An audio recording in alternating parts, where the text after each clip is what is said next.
Assalamualaikum warahmatullahi wabarakatuh. Di sini Ibu akan menjelaskan mengenai pembahasan latihan soal kelas 10 terkait bab vektor. Nah, nomor pertama ada 12 besaran fisika. Di sini kita akan kelompokkan mana yang merupakan besaran skalar dan mana yang merupakan besaran vektor. Nah, dimulai dari yang pertama ada gaya. Gaya merupakan besaran vektor. Jadi kita masukkan ke sini gaya.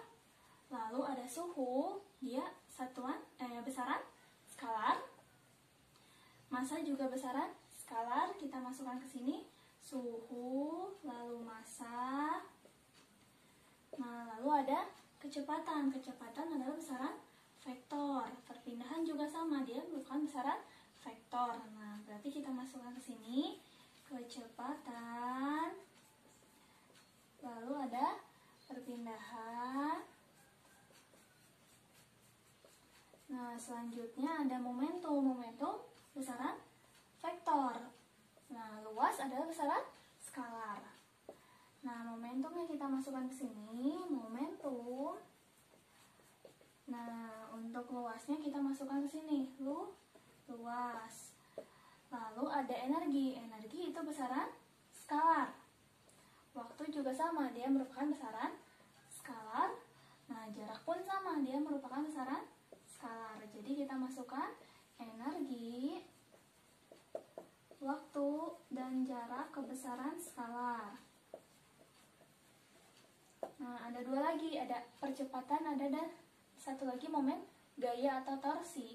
Nah, percepatan itu besaran vektor. Momen gaya atau torsi juga besaran vektor. Berarti kita masukkan ke sini percepatan dan momen gaya atau torsi ke besaran vektor. Jadi yang masuk besaran skalar adalah suhu, massa, luas, energi, waktu, jarak. Nah, yang masuk ke dalam besaran vektor yaitu gaya, kecepatan, perpindahan, momentum, percepatan, dan momen gaya atau torsi.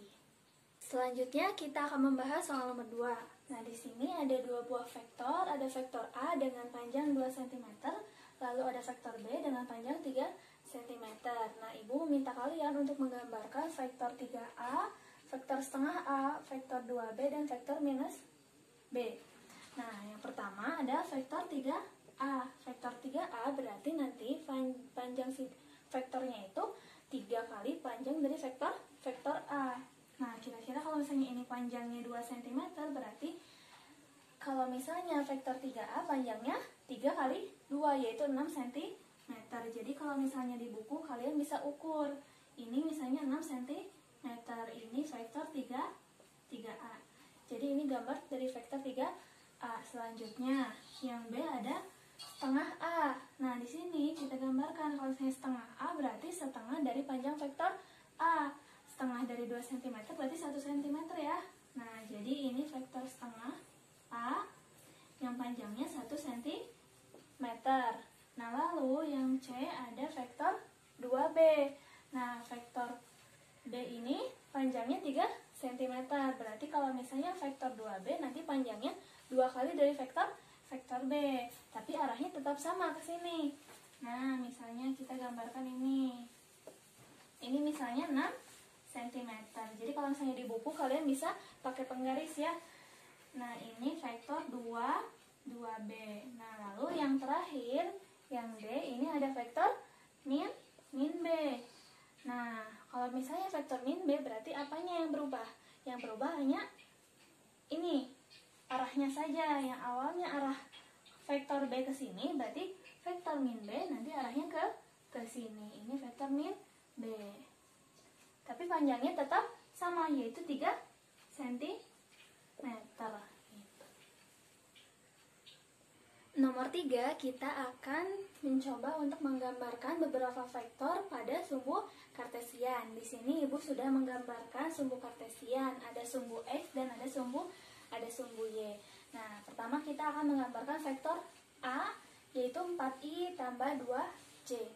4i berarti dia ada di posisi ini, 4 pada sumbu X, lalu 2j berarti 2 pada sumbu Y.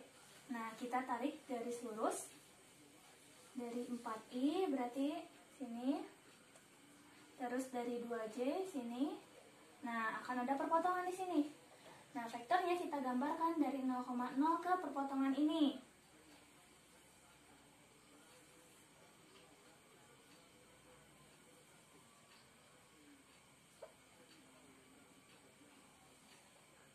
Nah, itu ya. Ini vektor A. Lalu yang kedua ada vektor B, 3I min 5J. Berarti 3I ada di sini, 3 di sumbu X, lalu min 5J, berarti min 5 pada sumbu Y, berarti di sini. Nah, kita tarik garis lurus juga, sama. Nah, dari min 5 juga kita tarik garis lurus.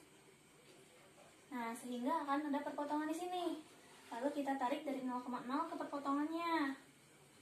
Nah, aduh, nggak lurus.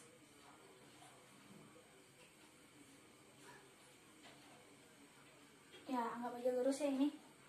Nah, ini vektor B. Lalu yang ketiga ada vektor C, min 5I plus 7J. Berarti min 5 pada sumbu X di sini, terus 7J. Nah, 7 pada sumbu Y. Berarti kita tarik garis lurus di sini. Min 5 ini ke 7. Nah, ada perpotongannya di sini. Kita tarik dari sini ke perpotongannya.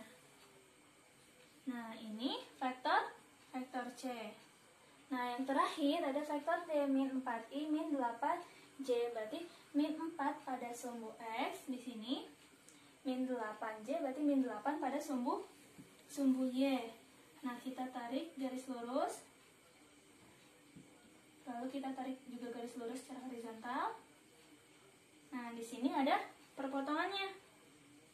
Lalu kita tarik garis lurus dari 0,0 ke perpotongannya.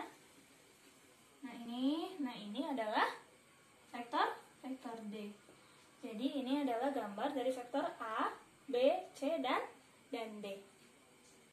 Nomor terakhir kita akan membahas bagaimana cara menggambarkan sebuah resultan vektor atau hasil dari penjumlahan vektor. Di sini akan ada dua metode. Yang pertama menggunakan jajar genjang, yang kedua menggunakan cara poligon. Di sini yang pada metode jajar genjang, yang pertama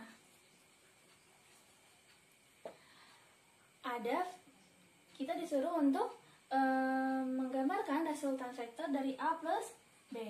Nah, di sini sudah ada vektor-vektornya. Berarti kalau misalnya A plus B dengan metode jajar genjang, ingat ya bahwa nanti ekor bertemu dengan ekor. Berarti nanti kita gambar dulu di sini. Nah, ini vektor A. Nanti ekor vektor A akan bertemu dengan ekor vektor B. Nah, berarti vektor B-nya ini. Sehingga nanti setelah ini kita buat bangun jajar genjang dengan menarik garis lurus, terus garis ini. Sehingga nanti resultan vektornya adalah kita tarik lurus dari ini tadi, pertemuan ekor dua vektor tersebut ke sini. Nah, ini adalah resultannya A plus B. Nah, yang kedua ada vektor A plus D. Kita akan mencari resultannya A plus D. Di sini A. Nah, ini vektor A plus D. Berarti nanti akan bertemu dengan ekor vektor D. Ekor vektor A bertemu dengan ekor vektor D. Di sini, nah, kita buat vektor D-nya. Nah, ini.